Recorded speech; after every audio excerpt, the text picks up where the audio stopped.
Chapter 17. The Warmth of Dusk. Some nights feel borrowed from a kinder world. The sun dipped low over Greendale, bleeding gold across the rooftops.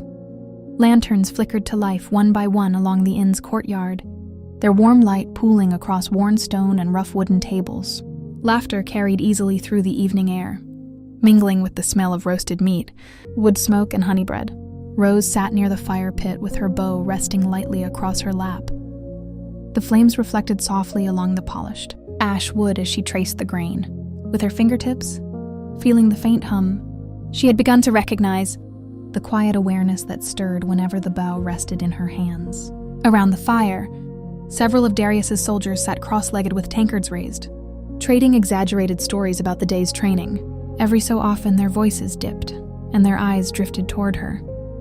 Not with suspicion this time, something closer to curiosity. One of them finally lifted his cup with a crooked grin. "To the barefoot girl who shoots straighter than the lot of us."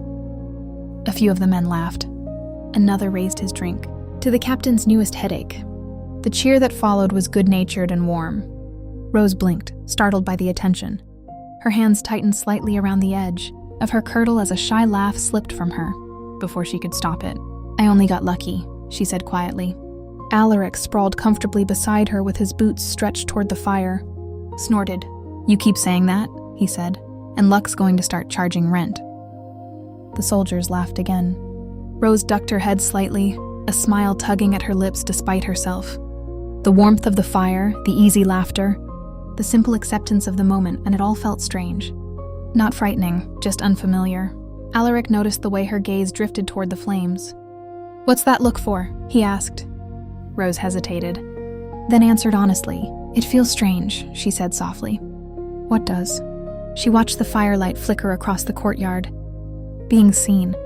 For once, Alaric didn't answer with a joke. He studied her quietly for a moment before nodding once. "Yeah," he said. "I remember that feeling."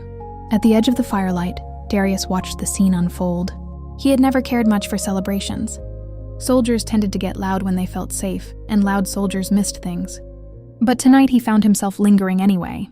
Rose sat among his men, barefoot in the dust, bow resting across her knees, her silver blonde hair catching the firelight like pale gold. She was laughing now, softly. The sound carried across the courtyard like something fragile. Darius had seen soldiers celebrate victory before. He had seen nobles revel in their own importance. But this was different. Rose looked as though she had stumbled into a moment she still wasn't sure she was allowed to keep. Something tightened unexpectedly in his chest. "She makes peace look easy," he muttered under his breath. That unsettled him more than her skill with the bow. Because peace was never easy. Peace was something the world tore apart piece by piece. His fingers tightened around the rim of his tankard. "Don't let her lose that light," he murmured quietly. Across the fire, Alaric noticed where the captain's attention had settled. He leaned closer with a lazy grin. "Careful, Captain." Darius didn't look at him. "Careful of what?" Alaric tilted his head toward Rose. "Keep watching her like that and the men'll start rumors." Darius snorted. "You're drunk." Not enough to miss that look. Darius finally turned his head. "She's under my command, Alaric." Alaric's grin widened. "Right." He lifted his tankard. "And I'm a choir boy." Darius glared at him. Alaric laughed. Later that night, the courtyard slowly quieted. One by one, the soldiers drifted away from the fire, some toward the inn, others toward bedrolls laid beneath the overhang. The laughter faded. The night deepened. Rose remained where she was. The fire had burned down to a bed of glowing embers, casting soft orange light across the courtyard stones. She turned the bow slowly in her hands, studying the smooth curve of the wood. It still surprised her how natural it felt there. Not like a weapon, more like a conversation waiting to happen. She brushed her fingers along the grain and whispered softly, not expecting an answer.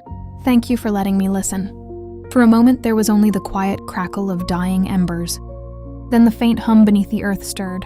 Soft, steady, kind. Rose smiled faintly. Maybe this is what belonging feels like. Upstairs, in a small room at the far end of the inn, Kael sat alone beside a single candle. The flame flickered gently as he wrote across a sheet of parchment. The scratching of his quill the only sound in the room. Each word was measured, deliberate. "To His Majesty, King Aldric III, our search for signs of the eternal flame continues. There are indications the subject may already be within our reach. Though confirmation remains uncertain, Kael paused. His gaze drifted briefly toward the window. Below, the faint glow of the courtyard fire still lingered. He could hear distant laughter. He returned to the parchment. The individual displays unusual sensory awareness and instinctive combat aptitude. While this does not confirm the legends, it warrants continued observation. The quill moved again. Captain Darius remains loyal to the crown, but increasingly protective of the subject. This development may complicate matters should containment become necessary. He sealed the parchment slowly, pressing the royal crest into the warm wax. For a moment he studied the insignia. Then his gaze returned to the dark window. "They'll burn for her before she ever burns the world," he murmured quietly. Kael blew out the candle. Darkness swallowed the room. The courtyard fire had nearly died when sleep finally claimed the inn. Rose lay wrapped in a borrowed blanket near the hearth. Staring up at the night sky through the open beams above, sleep refused to come. Not because she was afraid, because the world felt alive. She could feel it everywhere. The slow rhythm of footsteps in the inn above, the quiet breathing of sleeping soldiers, the whisper of wind brushing through Greendale's rooftops. Even the earth beneath her hummed softly, steady and patient. For once, the silence didn't feel empty. It felt full. Rose closed her eyes and whispered quietly to herself. "Tomorrow," she murmured, "I'll learn to ride." Outside, the faintest hint of dawn brushed the horizon. But somewhere in the inn above, a sealed letter waited to be delivered. And with it came a quiet reminder. Peace never lasted forever. For now, though, the light still held, even as the shadow behind it began to move.